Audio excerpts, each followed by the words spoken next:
Hello, everybody, and happy snowy Friday in the great state of Idaho. Hope everybody had a great November and we're rolling into December. And next year looks absolutely spectacular. Yeah, I got a chart up there. Yes, we're going to talk about rates, but it's kind of important. But let's talk about conforming loan. Kind of important. But let's talk about conforming loan limits. The government came out on Wednesday, I think it was, and said that conforming limits, loan limits for Idaho at least, went up to 776,000 or 766,000 and change. What does that mean to you? Well, that means we can do a loan, not a purchase price, but a loan up to 766,000 without having to go to jumbo, which is pretty spectacular because jumbo rates are obviously a lot more expensive. We expect FA and the rate is also for VA. So VA is 766 and change. That's all you need to know. We know the full numbers.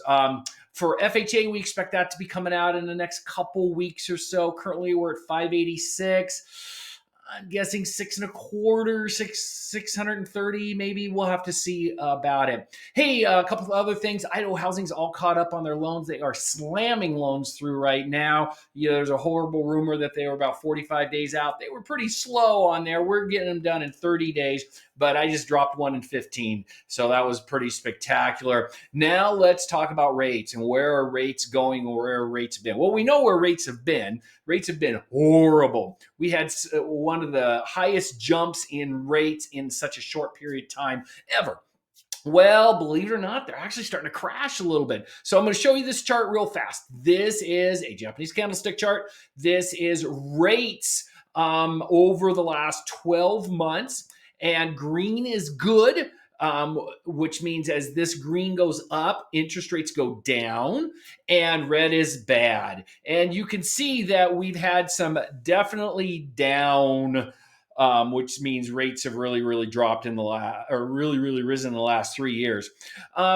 But you can see right here, which I don't have my date chart up there, which is about 3.5 weeks ago, and I actually blogged about it, thought we had topped. I was cautious then. It may look like we have topped in rates, and rates topped out, depending upon FICO scores, right around the 8% range. But since then, and there was a significant top. It's a Fibonacci. I won't go into that, but it was a significant top. Since then, rates have consistently fallen, and that's because inflationary news has really softened. So as inflation goes down, and you can see some of these green candlestick charts are big jumps. Even today, we've had a big jump, which means rates have fallen pretty significantly. So we are actually starting to walk into the sixes.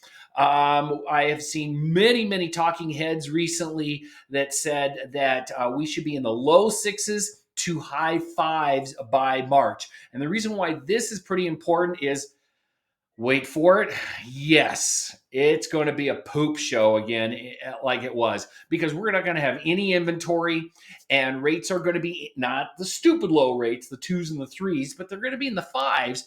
And that's going to kick a lot of people off the fence, and they're going to get into the market, but we're not going to have that many houses in the market. So what's that going to do? That means we're going to be at the 12 offers again and no contingencies, and screw you if the appraisal comes in low. And if you want that water heater changed out, tough beans, and definitely no seller concessions. So really, is this the best time to buy a house? It's always a great time to buy a house. It's always a great time to buy a house when you or the borrower is ready to buy the house. Now, with that being said, we are going to put a little bit of caution to wind, and that's because as we've seen these curves, and what these curves indicate, and I can't really draw them on here, but it's a curve that says, oh, rates went improved, then crash, improved, then crash, then improved, then crash, improved, and crash, improved, and crash, improved, or then crashed, and now we're going back to a nice improvement. We really have seen rates improve quite a bit over the last 3.5 weeks.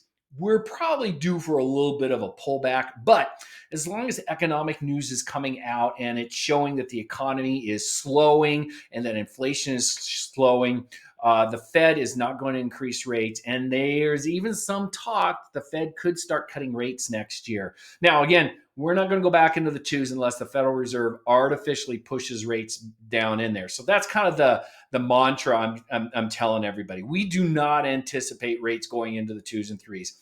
5.5 is going to be a very, very typical rate. That's a great rate for everybody. Now, that's not to say that the economy goes to hell and the Fed has to push rates down artificially again. Don't know about that. But with that being said, make sure you guys are having a great day. It's beautiful out there in the snow, and Broncos are playing for the championship. Come on, you can do it. Thank you. Make it a great day.